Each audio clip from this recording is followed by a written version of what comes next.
Thank you so much.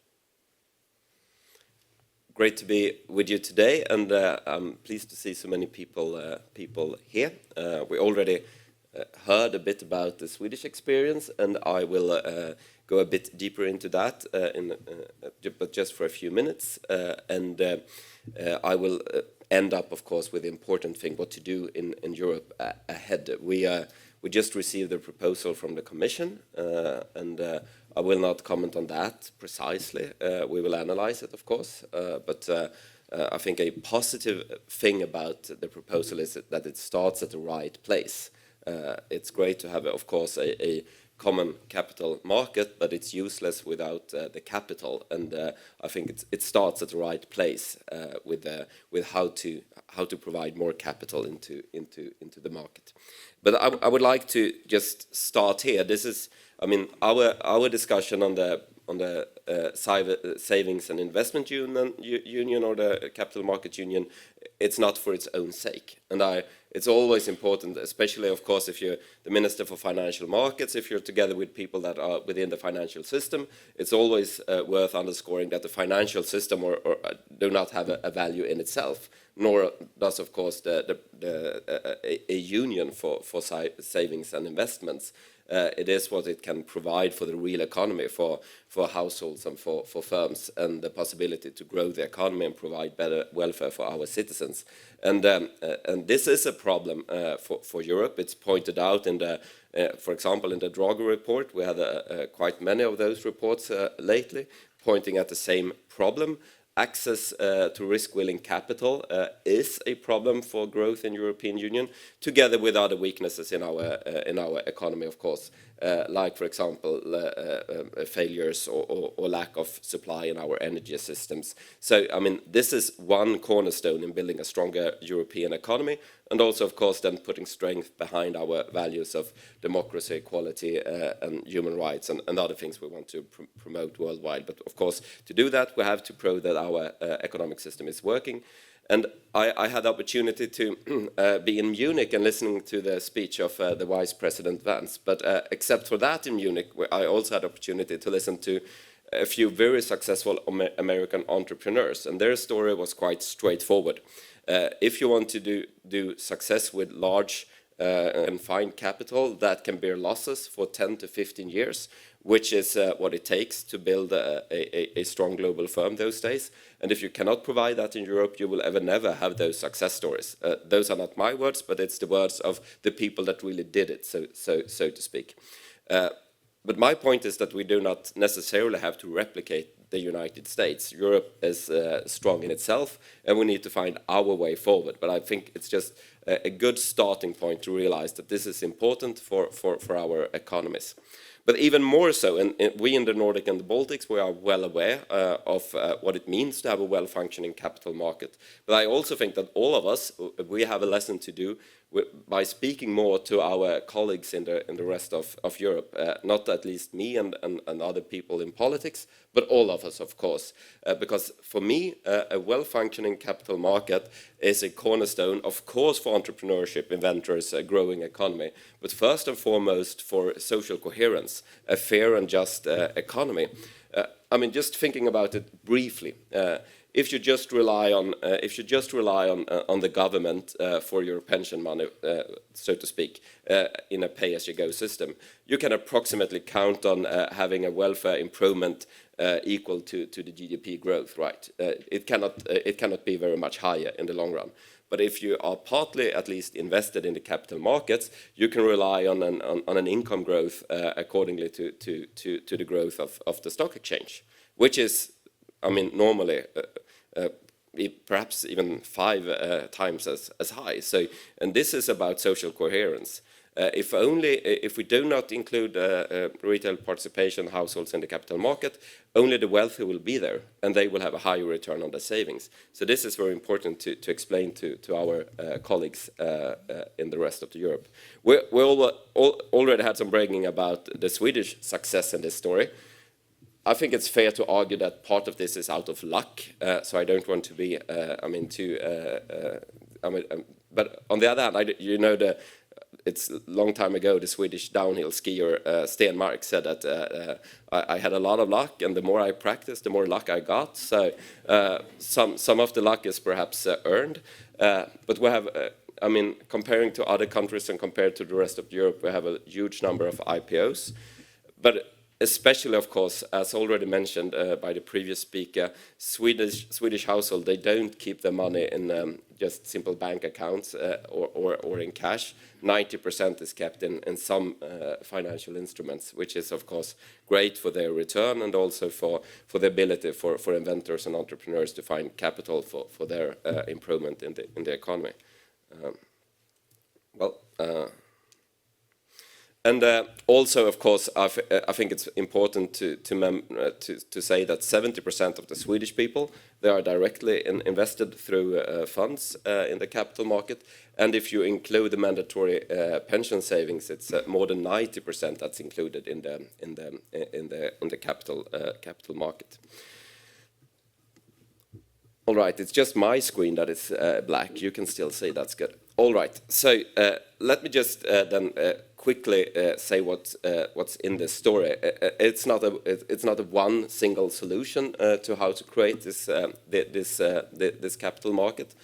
As already mentioned, incentives for retail savings is of course important. A funded pension system and institutional investment in equities. I was actually quite surprised, even though I'm an economist and I'm very interested in economy in general, I was quite surprised when I started to analyze the European position here, that Sweden, Denmark and the Netherlands have not all, but almost the whole funded pension capital in the whole European Union. And that is a capital that can be a risk for a long period of time. That, of course, we need to change. And then, of course, also someone needs to do something good with the money, otherwise you don't have high returns, and if you don't have high returns, you will have a low incentive to invest. So you need to have a good tax regime supporting entrepreneurs and wealth accumulation. And then there are other things in the framework that you need to work with. I will go through this, and you can look at the pictures later, of course. But I mean, we had this special investment structure since 1978 with incentives for households to participate in the capital market, which has built a strong culture over time, of course. But this does not necessarily mean that it takes 50 years. I mean, because as soon as you start, you will have improvement in this matter, and also because of, for example, that you have a funded pension system, you have a strong pressure on the fees. I think the average fee within the pension system or a part of the pension system, it's almost zero. It's not zero, but I think it's 0.12% or something, which is, I mean, really low in this matter because of economy of scale. So that is very, very important, and also an important thing for us. I mean, keeping openness toward the surrounding world. It's a trickier argument to make than it was a few months ago, but still. The savers, the households, they need access to the best return. If they don't get access to the best return, it will be more difficult to convince them to participate, of course. But it's also important to say that those regulations often discussed for that you need some invest in Europe perspective. I would say, of course, that can be done, of course, but it's not necessary, because if there is one conclusion from the Swedish experience, it is that you have a very strong home bias. The home bias in the investments are super strong without any regulations. On the opposite, we have regulations for our government-controlled pension funds that they are not allowed to invest in Sweden. They're just allowed to invest up to a point. They need to diversify to the world, and still we have a very strong home bias in our system. So putting restrictions on the capital where to invest it, it's not necessary, even though the goal is to have more capital on your local market. If you just have many households enough, lots of pension money within the system, you will find money also in the capital market. So, of course, and this is the difficult thing to push in Europe overall, of course, that they need to reform their pension system. A 100% pay-as-you-go system will, of course, not accumulate capital, and without the capital accumulation, you will have higher fees for all investments because you don't have the economy of scale. and also, of course, you will have a lower amount in total. So we pushed for this for a long period of time. And actually, this was, I'm not saying out of luck, but out of, we had a 100% pay-as-you-go system. That's where we started. But the politicians back then realized that we will grow older and it will not be sustainable. So they decided to overfinance a pay-as-you-go system. And that was the start of the funding capital in Sweden. So that's one of the things that you could say is out of luck. It is a bit disturbing that the picture is going away. All right. So that's the important thing in this aspect. All right. Someone is trying to solve the problem. I think it's just that he wants me to keep talking, but I'm very used to talking. So I know even if I was Jesus and something else happened in the room, you would still not care about me. Because it takes all the attention. And you know that as well.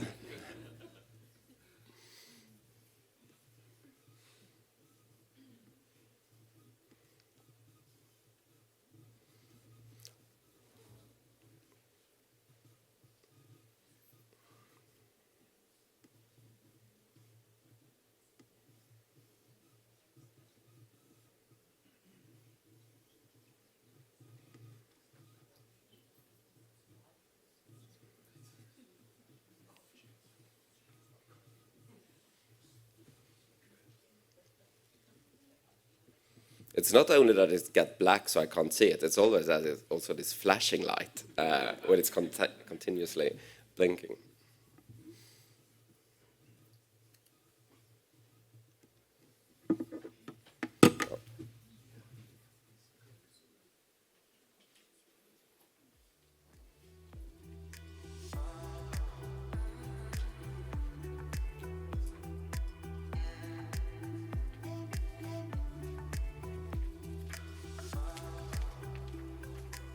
So if you could just switch the screen off, so I don't need the lights, I can continue to talk because I think you see it anyway.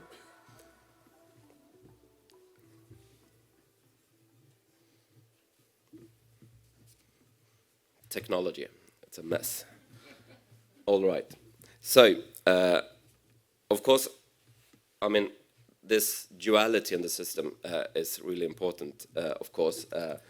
Having incentives, tax incentives to invest. We have this special account for such investments, where it's of course easy to have incentives, but it's or necessary to have incentives, but especially of course it's important that it is easy to use.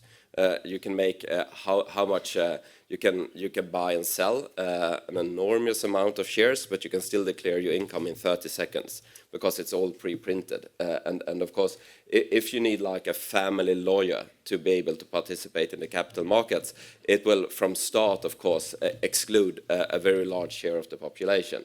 So I mean, it should be incentivized.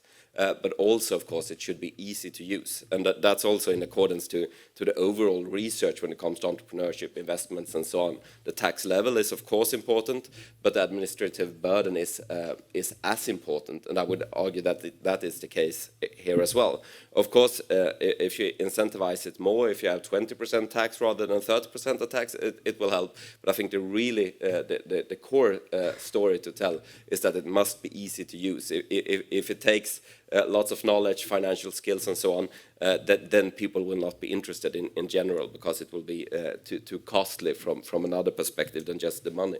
So that's important. But then, of course, also you need to have a tax climate and a business climate where it's possible to use the money for something good that create a return. Otherwise, it will not turn out well anyway. And in Sweden, as you know, we abolished inheritance tax and wealth tax and gift taxes since the beginning of the 1990s, especially for holding closely held corporations, been excluded from wealth tax for a long period of time, and the wealth tax overall was abolished in 2007. And this is, of course, important for households to accumulate capital to be able to reinvest them in other stocks. Otherwise, so this is a reform as well, alongside other reforms that is necessary and that has been important. And then, of course, those special tax rules for closely held corporations. I could talk about them till you all fall asleep, so I will not do that.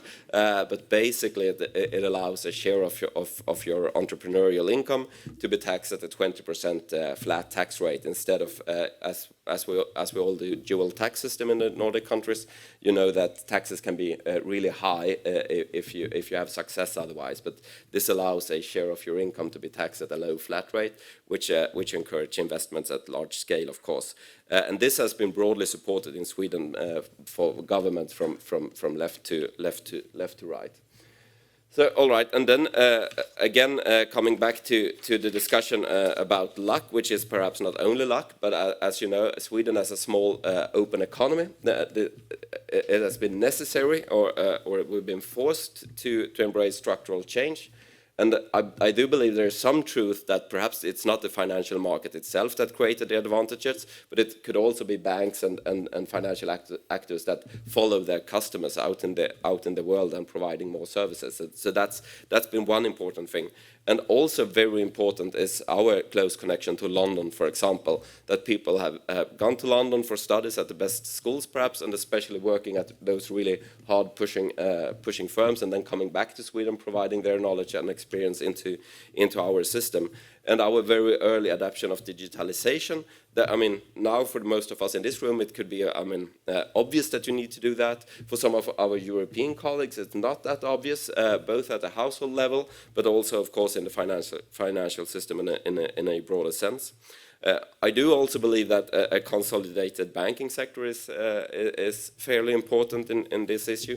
They've been very, in the Swedish case, they've been good intermediaries. They have had the direct connection to the household, speaking to them, and also encourage them to participate in the capital market. And I think this is important when we try to, since Europe is very bank heavy, the economy in general, then it's of course very important to explain to our European partners and colleagues that banks can actually profit from a system where you do not necessarily only have deposits. I think some European banks, they think that having access to this cheap capital by deposits is the best business model. But if you speak to, and I guess we will hear more about that later, but if you speak to the banks with the Swedish experience, they can say that they can even make more money by including people in the financial markets. So that is also important to mention. So, all right, to try to summarize the conclusions from Sweden. We will all be happy. We have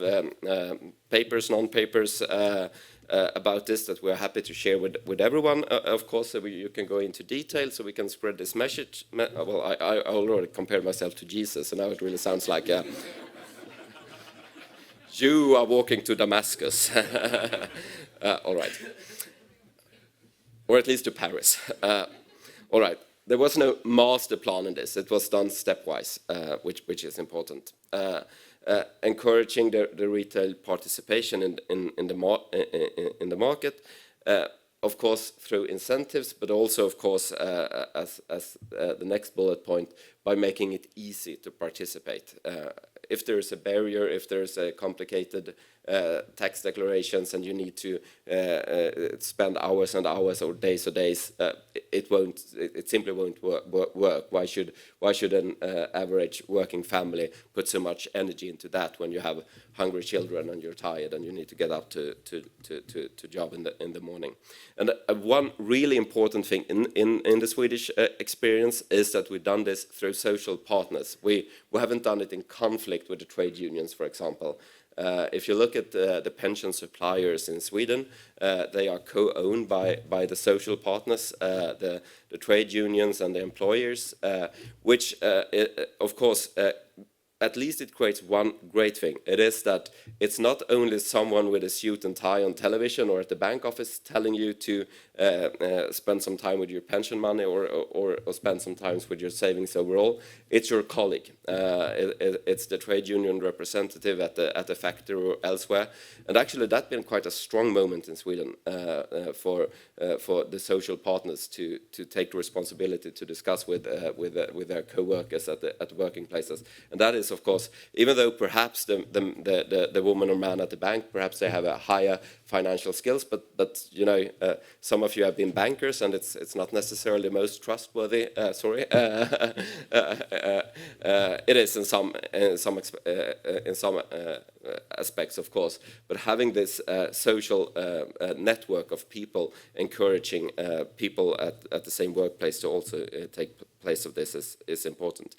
Doing pension reforms is necessary because it creates volume in the system, but also because it takes prices down, and the lower prices is then makes it more worth to participate also with your own savings. And of course, when it comes to other institutional actors as well, the tax code already discussed, and trying to embrace structural change and having this framework conditions matter, of course, a lot. So, all right, to sum up and round off, and what should we suggest for the European Union to do? And then it's important, and it was mentioned here in by the previous speaker as well, most of this needs to be done at the national level, of course. We need a larger capital, a more well-functioning capital market in the European Union. That is not necessarily so that can be created by European regulation. It could, to some extent, help, of course, but the necessary changes must be done at the national level. It's about tax incentives, it's about making it easy to use, and it's also about reforming pension systems. And I think we really need to our friends in Germany, in France, and in Italy, we understand that it's difficult to carry out a huge pension reform. It tends to spark conflicts in the society, but you could make very, very, very, very small changes. I mean, even if you accumulate only 0.5% of your total wage or the wage sum in the corporation in a funded system, it will create huge amount of capital. So even really small changes can make a huge difference for the capital market because the amount of salaries is so high. So we need to incentivize them to do more on their pension system. And then it's lots of discussion about financial literacy, which is important, of course, but one must also realize that this is a learning by doing process. And there's rumors about Germany doing something for children. There is some special scheme in Great Britain, for example, for saving for youngsters and so on. And whatever you can do that makes people start, because some of us happily chose the financial classes or economics or math or so. Most people didn't, and I know it's very surprising and difficult to understand.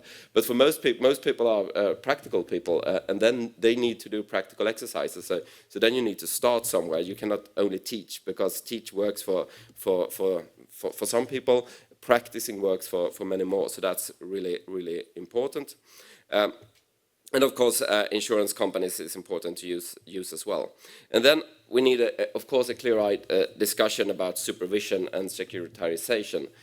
For supervision, for us, it's difficult to see how common supervision would solve any real problem in this area. Because the problem is the pension funds, the problem is the retail participation, and it's difficult to convince me that a Swede or a Danish or someone from the Baltics or even a Italian would be more keen on putting their savings into investments just because the supervision is done from Paris.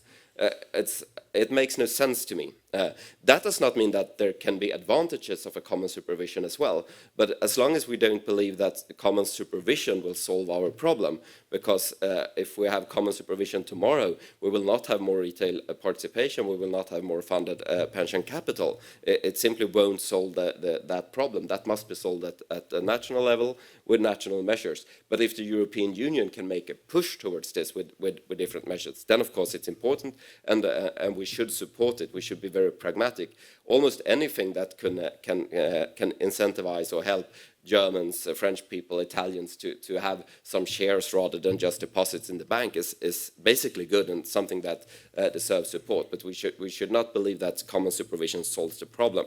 And also securitization, and that is one of the last points here, that is not the solution to the problem either. I mean, It could be used. In Sweden, we don't use it almost at all. Some banks do it from time to time. It could be used, of course, to manage risk, but it cannot be used to finance the business as a whole.